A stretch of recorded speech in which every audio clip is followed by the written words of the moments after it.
వైఎస్ఆర్సీపీ కార్యకర్తల ఆత్మస్థైర్యాన్ని దెబ్బతీయాలని బాలకృష్ణ దగ్గరుండి వైఎస్ఆర్సీపీ కార్యాలయాన్ని ధ్వంసం చేయించాడని వైఎస్ఆర్సీపీ రాష్ట్ర అధికార ప్రతినిధి హిందూపురం పార్లమెంటు పరిశీలకుడు రమేష్ కుమార్ రెడ్డి పేర్కొన్నారు.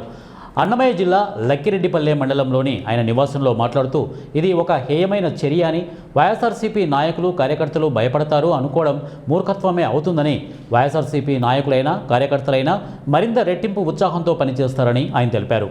భవిష్యత్తులో ఇలాంటి పరిణామాలు తెలుగుదేశం పార్టీ ఎదుర్కోక తప్పదని హెచ్చరించారు. గడిచిన 15 నెలలుగా ఇలాంటి కార్యక్రమాలు జరుగుతున్నాయని, ఇవన్నీ చంద్రబాబు నాయుడు ఆదేశాలతోనే జరుగుతున్నాయా అని ప్రశ్నించారు. రాష్ట్ర వ్యాప్తంగా ప్రభుత్వ వైఫల్యాలను ఎండగడుతున్నా వారిపై దౌర్జన్యాలు, దాడులు చేస్తూ అక్రమ కేసులు బనాయిస్తున్నారని, వీటిపై నిరసనలు చేస్తుంటే ఏకంగా ఆ పార్టీ కార్యాలయంపై దాడి చేసి ఫర్నిచర్లు ధ్వంసం చేశారని ధ్వజమెత్తారు. బాలకృష్ణనే బాధ్యత వహించాల్సిన పరిస్థితులు ఉన్నాయి ఈరోజు. ఎందుకంటే నందమూరి బాలకృష్ణ ఒక స్థానికేతరుడు. ఎందుకో ఈరోజు ఇంత దౌర్జన్యం చేయాల్సినంత పరిస్థితి వచ్చిందో తెలియదు.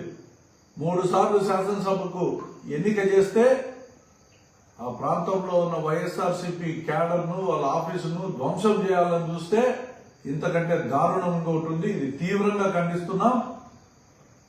మీరు అనుకుంటున్నారు ఇటువంటి చర్యలతో వైఎస్ఆర్సీపీ అక్కడ అభ్యర్థి కానీ అక్కడ ఉన్న నాయకులు కానీ భయపడతారండి.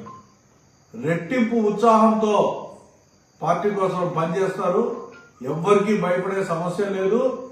ఇంకొకటి కూడా స్పష్టంగా చెప్తున్నా, రాబోయే కాలంలో ఇటువంటి సంఘటనలు మీకు కూడా పునరావృతం అవుతాయి.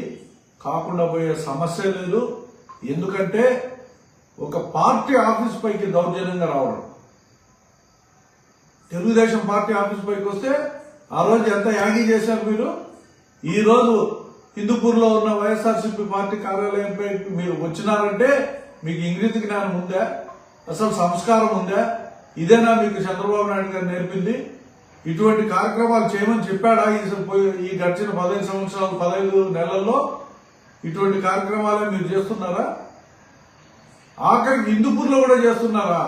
రాష్ట్ర వ్యాప్తంగా ఎన్నో